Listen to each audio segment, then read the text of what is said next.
Hello,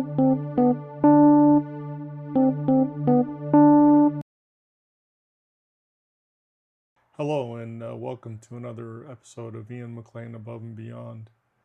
I've been thinking about this a lot, and I wanted to start a series of commentaries and stories and interviews about why is leaving the military so darn hard. And I've had a lot of opportunity to speak to some of my pilot friends from years gone by.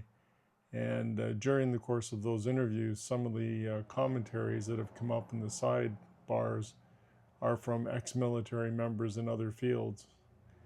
And so I wanted to address that and put an opportunity out there for others to perhaps join me on an interview, or maybe even during the live broadcast if they wanted to talk about it. But I think it's important to have a venue where ex-military members can discuss just some of the issues that surround getting out of the military and what that's really like. So I wanted to start with my own experiences because I had a couple of leaving the military. And I want to cover a variety of subjects. And I'll probably do this over the course of a couple of videos. So the first thing is, why do people join the military? Why did I join the military? What's it like to join the military? What's it like to go through some of the training? And I'm going to do that in a separate video called Joining the Military. Today I want to just talk a little bit about what it's like to leave the military. And I think some civilian people may have trouble understanding why individuals find it so hard to leave the military. So for me, when I look back on my time in the military, I realized that after I joined, you end up grouped with a subset of the population that is very similar to you, in aptitude, in attitude, in values. And I think what happens when you examine the intake for military personnel, you go through a battery of tests. And I'm going to use the pilot world as an example, but it doesn't mean it doesn't apply to other jobs in the military and other careers in the military. To become a pilot in the Air Force, you have to pass the initial aptitude test for officers first. So you write that exam. Then they send you to Aircrew Selection Center for, I think it was about a week. And you go through a battery of tests there where it's both physical and aptitude. So there were tests on a little simulator where you had to hold bank angle and things like that. But the point is that all of us that eventually became pilots in the military have that shared experience, that shared background, that shared testing. And if you think of it as a sort of a funnel, 100% of the people that walk through the doors at a recruiting center that say they want to be pilots end up going through this same stream of testing in order to make it to the point where they offer you a position in the military as a pilot or a navigator or whatever other trade or career is available to you. And so right away there's a selection where you are now in a group of peers that are very similar to yourself. For me, it was the pilot world. And of course, everybody that I started to know after that point, many of them were pilots. That doesn't necessarily hold true in basic training, because you go to basic training and again, there's aptitude testing, but all of the groups of services are together there. The three services are together. Army, Navy, Air Force officers are all going through basic training together.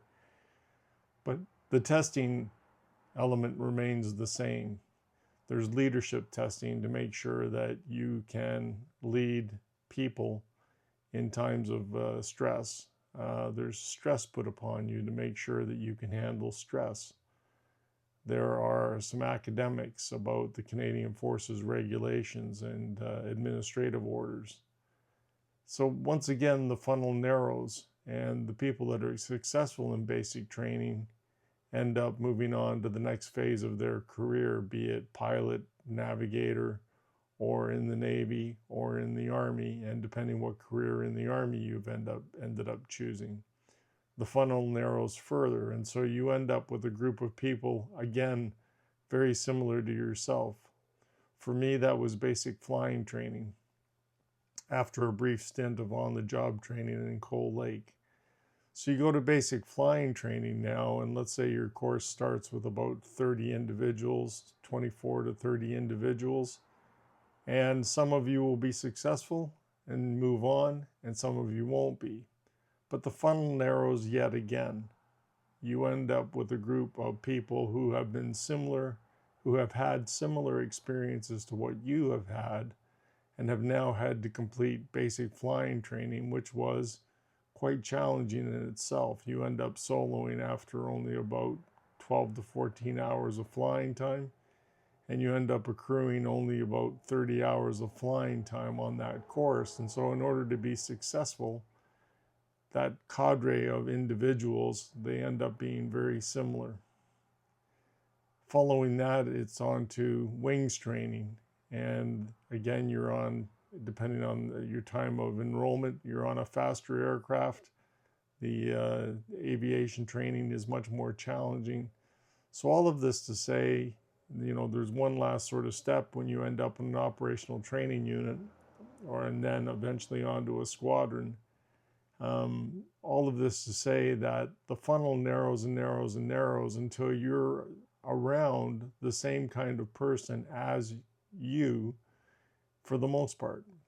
You spend every minute of every day at your job around people that are very similar to you.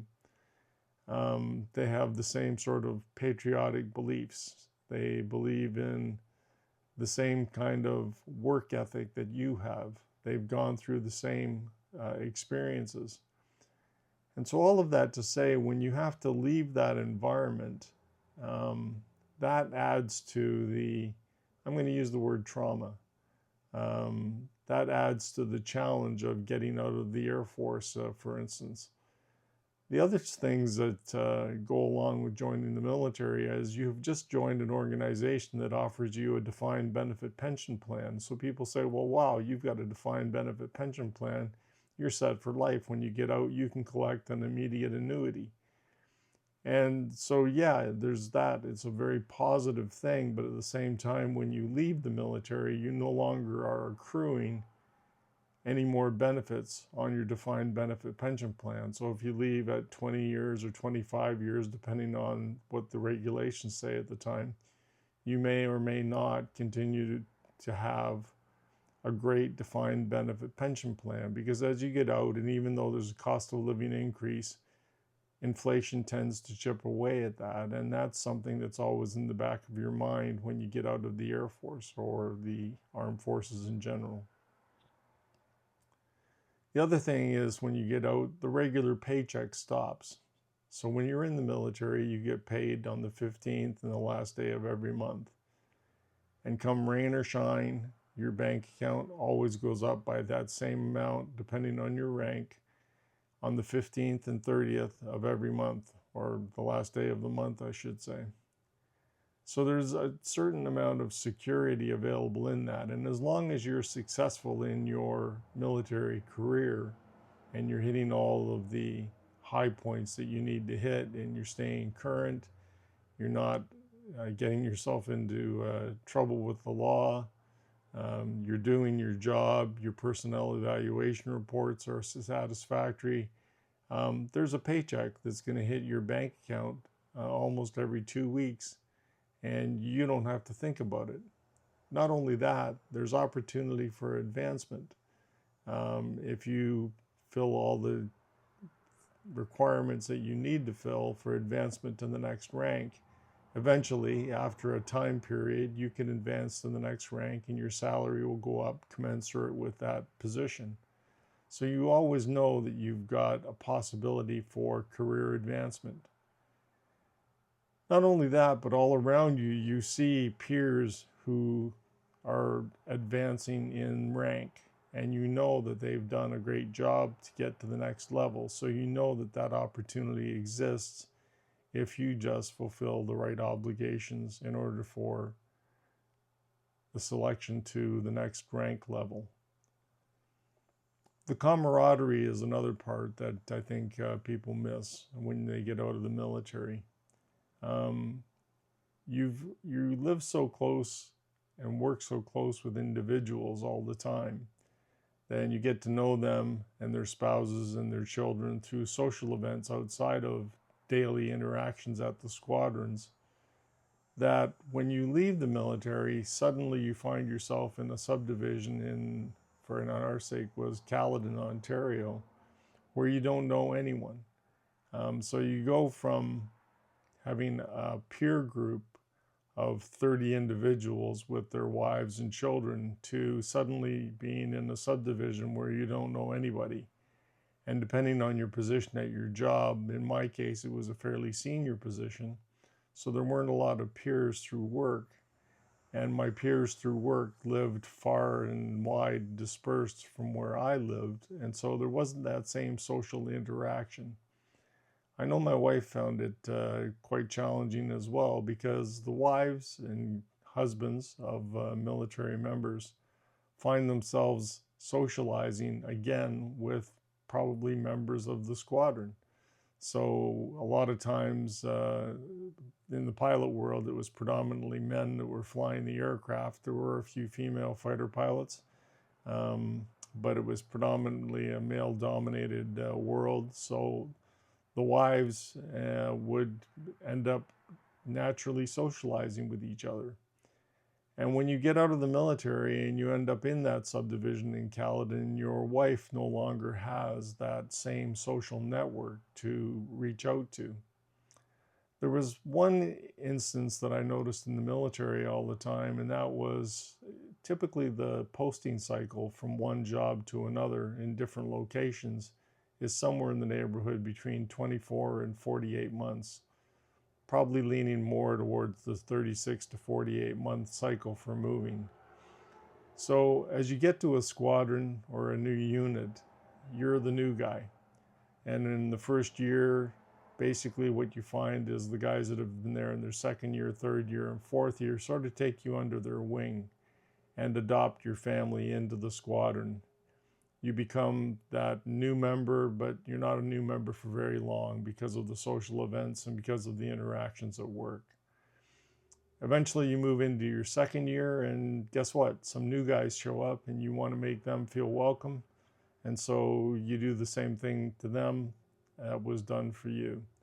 And your wife similarly reaches out to the new wives to make them feel welcome, or husbands, depending on what the case may be. And so the new people don't feel new for very long.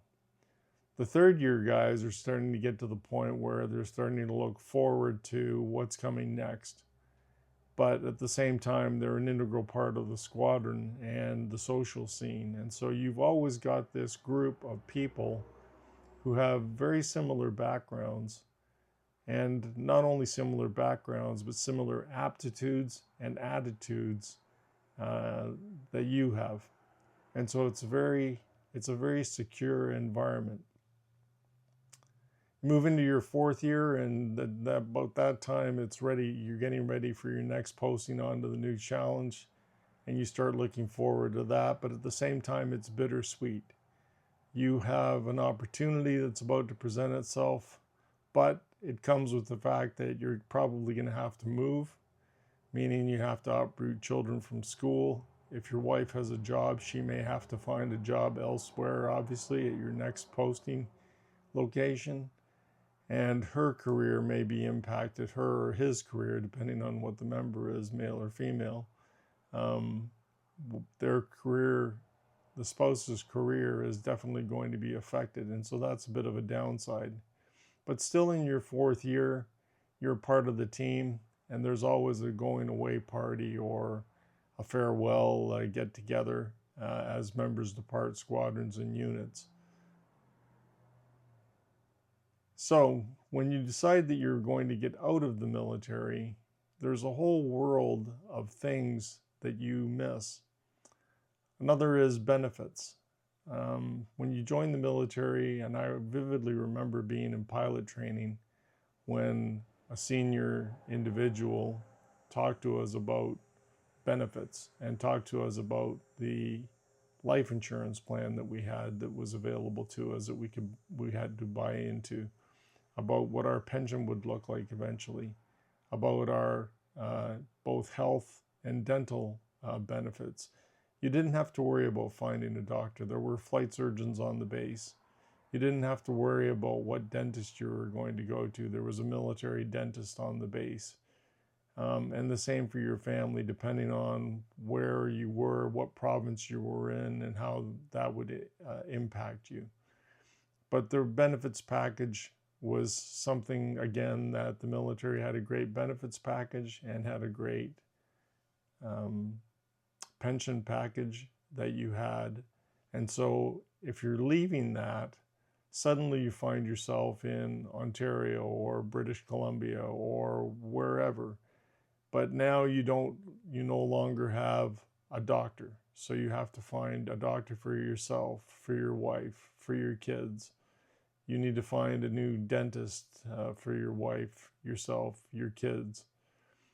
You just don't have that same backdrop of security that you had in the military.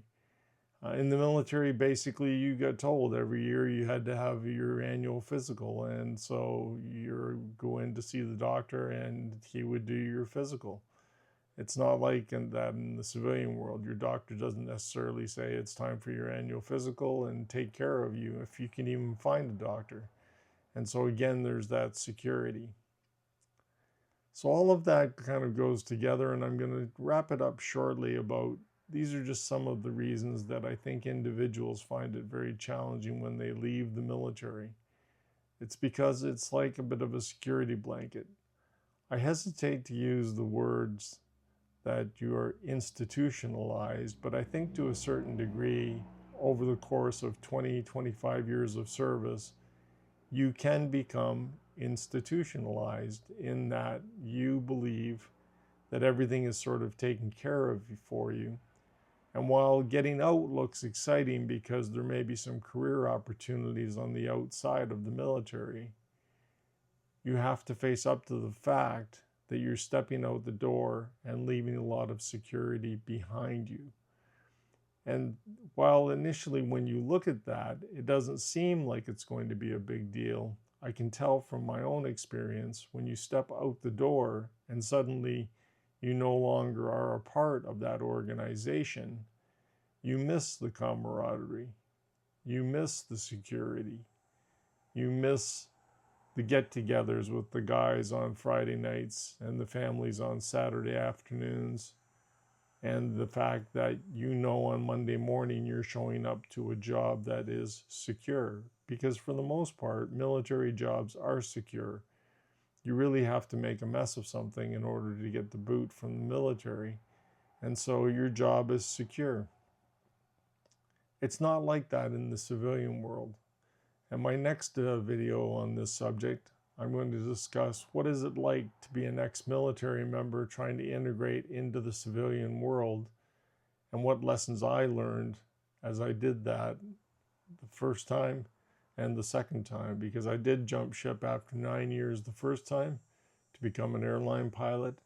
And then I spent I only did about a year doing that. I got back in, did up to my 25 years, and that's when I left the military for good in 2007 and joined the civilian ranks, where I ended up as a senior member of an organization in Toronto, and then eventually changed jobs and ended up in an executive position at another organization in Ontario as well.